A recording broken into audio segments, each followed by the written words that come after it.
میں تیار ہوں، اس غریب اور مظلوم قوم کے لیے مرنے کو تیار ہوں۔ تم چلاؤ گولی، کتنی گولی چلاؤ گے؟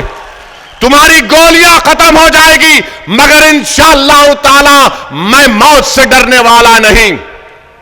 میں ڈرتا ہوں اس بات سے کہ جب قبر میں جاؤں گا، حشر کے میدان میں مجھ سے کیا حساب کتاب ہوگا۔ اگر ڈر پیدا ہوتا ہے تو امام حسین کی شہادت کو یاد کرو، انہوں نے اپنے پورے خاندان کو قربان کر دیا۔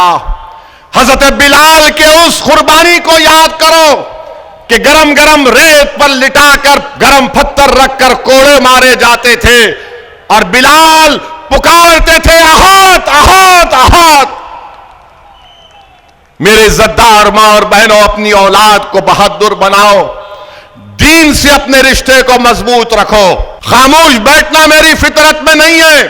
میرے ماں نے، میرے باپ نے مجھے کہہ کر پالا اور پوسا کہ چاہے کچھ بھی ہو جائے اسد، تو لڑتا رہے، پکارتا رہے، اپنے حق کے لیے لڑتا رہے۔ میں اپنی ماں کو شرمندہ نہیں کر سکتا، میں اپنے مرحوم والد کو دیا ہوا وعدہ اس سے مکر نہیں سکتا۔ موت مجھے خاموش کر سکتی ہے، تم گولی چلاؤ یا کچھ بھی کر دو، مگر جب تک رب کریم اپنے حبیب کے صدقے میں اویسی کو زندہ رکھے گا، میں بولتا رہوں گا، لڑتا رہوں گا، مصائب اور مشکلات کے طوفان سے گزروں گا۔ تم نے ایک مرتبہ میری گاڑی پر 6 گولیاں چلائی، دوبارہ چلاؤ پیارے، میں تیار ہوں، اس غریب اور مظلوم قوم کے لیے مرنے کو تیار ہوں۔ تم چلاؤ گولی، کتنی گولی چلاؤ گے؟ تمہاری گولیاں ختم ہو جائے گی، مگر انشاءاللہ تعالی میں موت سے ڈرنے والا نہیں۔ میں ڈرتا ہوں اس بات سے کہ جب قبر میں جاؤں گا، حشر کے میدان میں مجھ سے کیا حساب کتاب ہوگا، مگر دل کا ایک کونا پکار کر کہتا ہے کہ گناہگار تو ہے اسد، مگر کملی والا رحمت للعالمین ہے صلی اللہ علیہ وسلم۔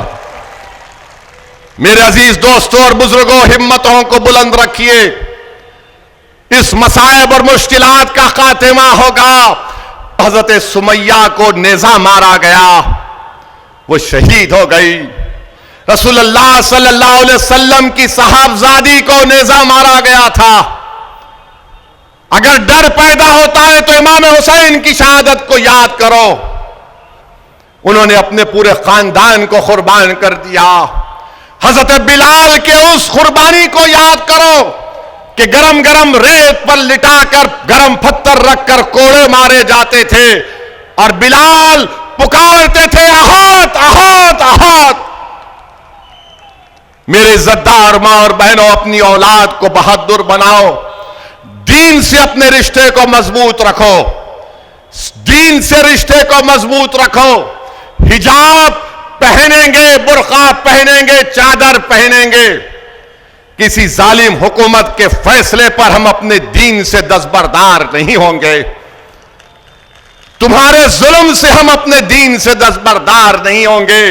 میری شناخت اگر ہے، میری پہچان ہے تو میری دین سے، میری نسبت جو نبی کریم صلی اللہ علیہ وسلم سے ہے وہی تو میری پہچان ہے۔ اگر وہ نہیں تو پھر کیا ہے میرے پاس، بتاؤ۔